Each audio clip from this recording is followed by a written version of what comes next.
साथियों, उत्तर प्रदेश के लखनऊ से एक बड़ा ही अजीब मामला सामने आया है। हुआ ये कि लखनऊ के ठाकुरगंज का रहने वाला एक लड़का एक दिन अपने घर से निकलता है और घर वालों से कहता है कि मैं बस थोड़ी देर में आ रहा हूँ। लेकिन काफी देर हो जाने के बाद भी जब वो वापस नहीं आता तब परिवार वालों को उसकी चिंता सताने लगती है। वो उसे फोन लगाना शुरू करते हैं लेकिन उसका फोन ही नहीं लग रहा था। अब जब फोन नहीं लगा तो परिवार वालों की बेचैनी बढ़ने लगी, जिसके बाद घर वालों ने उसकी तलाश शुरू की, लेकिन काफी खोजबीन करने के बाद भी उसका कुछ भी पता नहीं चला। अब इसके बाद परिवार वाले उसकी गुमशुदगी की रिपोर्ट दर्ज करवाते हैं और अच्छी बात यह थी कि पुलिस ने इस मामले में बड़ी तेजी से काम किया और जल्दी उस लड़के को सकुशल बरामद कर लिया। लेकिन घर आने के बाद उसका बिहेवियर, उसका बर्ताव पूरी तरह से बदल चुका था। घर वालों को समझ में नहीं आ रहा था कि अचानक उसे हुआ क्या है। जो लड़का दिन भर हंसता खेलता था अचानक वो गुमसुम रहने लगा। अब घर वालों ने जब उसका ये बिहेवियर नोटिस किया तब उन्होंने उससे पूछा कि आखिर तुम्हें हुआ क्या है, तुम गुमसुम क्यों बैठे रहते हो। अब उस वक्त तो उसने कुछ भी नहीं बताया, लेकिन कुछ समय बाद उसने एक ऐसी बात बताई जिसे सुनकर परिवार वालों के होश उड़ गए और फिर तुरंत ये मामला पुलिस तक पहुंचा। लेकिन अब जैसे ही ये मामला पुलिस तक पहुंचता है धीरे धीरे ये खबर फैलती है और आज लखनऊ का ये मामला समाचारों की सुर्खियां बन चुका है। साथियों, खबरों की माने तो ये पूरा मामला उत्तर प्रदेश के लखनऊ के ठाकुरगंज की एक कॉलोनी का है, जहां पर 9वीं कक्षा में पढ़ने वाला एक छात्र 17 फरवरी को घर से निकलते वक्त घर वालों से कहता है कि मैं बस थोड़ी देर में आ जाऊंगा। अब घर वालों को लगता है कि शायद वो अपने किसी दोस्त के घर जा रहा होगा,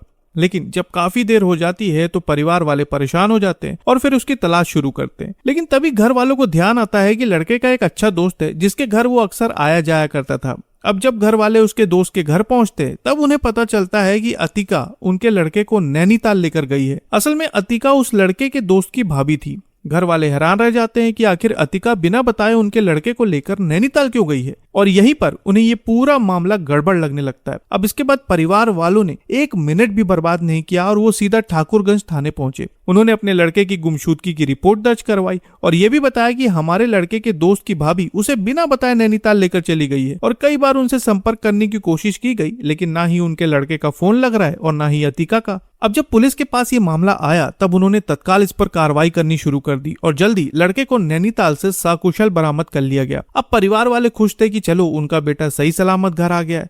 लेकिन अब घर आने के बाद लड़के का बिहेवियर, उसका बर्ताव पूरी तरह से बदल चुका था। पहले वो सभी के साथ हंसता खेलता था, लेकिन अब घर के कोने में गुमसुम और उदास बैठा रहता था। अब शुरुआत में परिवार वालों ने उसकी हरकतों पर इतना ध्यान नहीं दिया, लेकिन धीरे धीरे जब परिवार वालों ने उसे नोटिस किया तब उन्होंने एक दिन उससे पूछा कि तुम्हें हुआ क्या है। अब उस वक्त उस लड़के ने घर वालों को ज्यादा कुछ नहीं बताया, लेकिन जब परिवार वालों ने उससे बार बार पूछा तब आखिरकार उसने एक ऐसी बात बताई जिसे सुनकर घर वालों के पैरों तले जमीन खिसक गई। उसने बताया कि उसके दोस्त की भाभी अतिका ने 17 फरवरी को उसे बहाने से अपने घर बुलाया था और जब वो उनके घर पहुंचा तब वो उसे अपने साथ नैनीताल लेकर चली गई। लेकिन फिर रास्ते में अतिका ने लड़के का मोबाइल लिया और उसमें से सिम निकालकर सिम तोड़ दिया। अब उस वक्त उस लड़के को बिल्कुल भी समझ में नहीं आ रहा था कि आखिर उसके साथ हो क्या रहा है। लेकिन फिर नैनीताल पहुंचने के बाद खबरों की माने तो लड़के के अनुसार ये आरोप लगाए गए कि अतिका ने एक होटल में कमरा लिया, फिर कमरे में जाने के बाद अतिका ने उसके साथ जबरन संबंध बनाए। सबसे बड़ी बात यह थी कि संबंध बनाते वक्त लड़के का यह आरोप है कि अतिका ने चोरी से उसका वीडियो रिकॉर्ड कर लिया। अब जब घर वालों को पूरी कहानी के बारे में पता चला तो उनके होश उड़ गए। लेकिन इसके आगे ये बात भी सामने आई कि वीडियो के माध्यम से अतिका लड़के को बार बार फोन करके परेशान कर रही थी और पैसों की डिमांड कर रही थी और इस वजह से वो बहुत ज्यादा डरा हुआ था। लेकिन इसके बाद ये भी कहा जा रहा है कि जब ये मामला सामने आया तब अतिका ने लड़के के पिता से 10 लाख रुपए मांगने शुरू कर दिए और कहा कि अगर पैसे नहीं मिले